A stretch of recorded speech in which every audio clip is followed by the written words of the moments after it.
Sveiki visiem! Šodien esam Kurzemes pusē, saimniecībā Zējas 4. Ar maniem kopā ir Rudolfs no Kortevas un parunāsim par herbicīdiem, fungicīdiem labībās.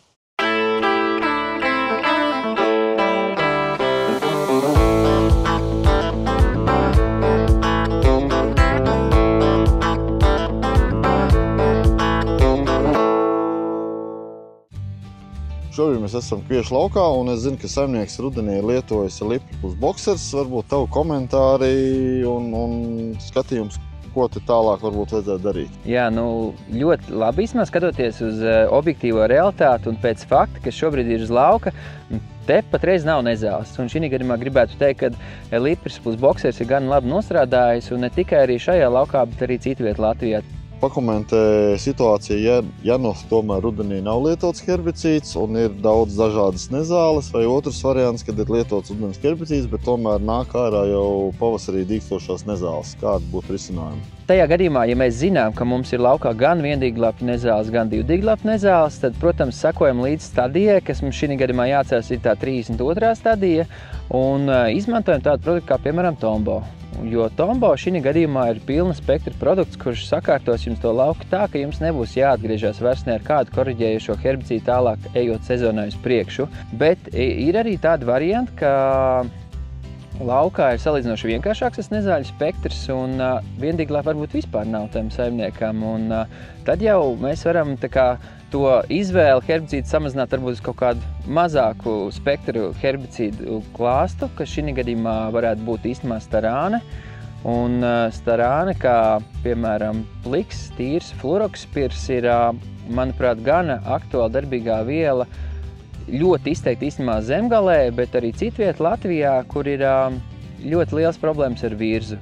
Tad fluorokspirs ir šī darbīgā viela, kas ļoti labi varēs atrisināt jums šo problēmu.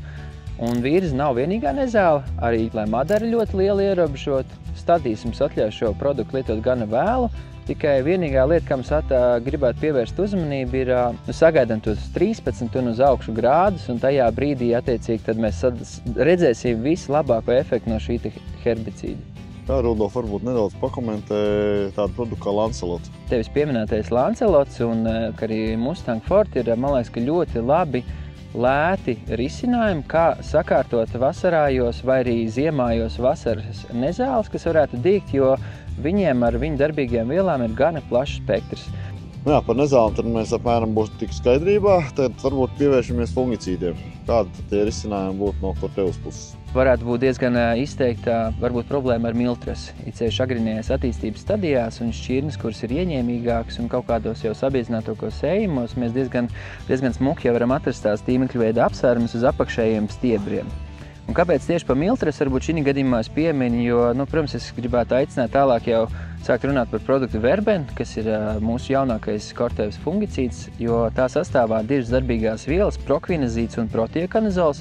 Prokvinazīts ir darbīgā viela, ko vajadzētu uzlikt, protams, profilaktiski pirms slimības parādīšanās. Parasti dzīvē tas tā arī notiekās, bet pat ja šobrīd, kad mēs plānojam pirmo fungicīdu, kurš jau viņu uzlicis, bet lielākā Latvijas daļa vēl visdrīzāk to nav izdarījusi, tad šī gadījumā, ja jums pat jau būs tā miltras kaut kur uz stiebriem novērojama, tad protiokanizols ļoti veiksmīgi apstādinās to miltras, kas ir izveidojusies, bet savukārt prokvinazīts būs tā darbīgā viela, kas turpinās sargāt to augu tālāk 3 nedēļas un uz augšu. Protams, skatāmies, kāda ir laikapstākļi, siltums, mitrums un vispārējais.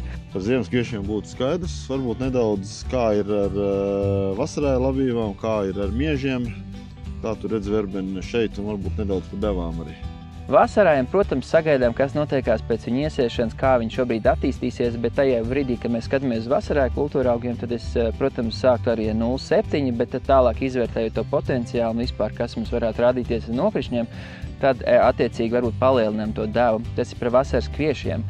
Bet kontekstā ar miežiem, kas ir būtiski vienmēr atcerēties, ka kuros gadījumos ziemājos, kuros gadījumos vasarājos, bet tīklu plankmainības, ramulārijas un vēl visādi cita veida fizioloģiskie plankumi.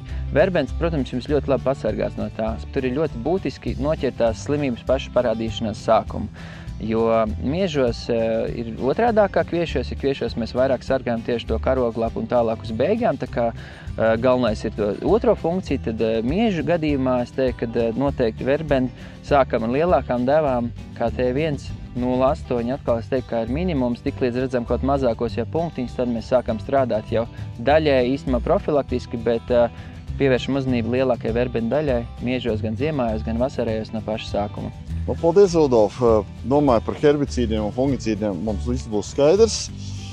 Paldies, ka skatījāties! Tiekamies uz lauka! Viss labi!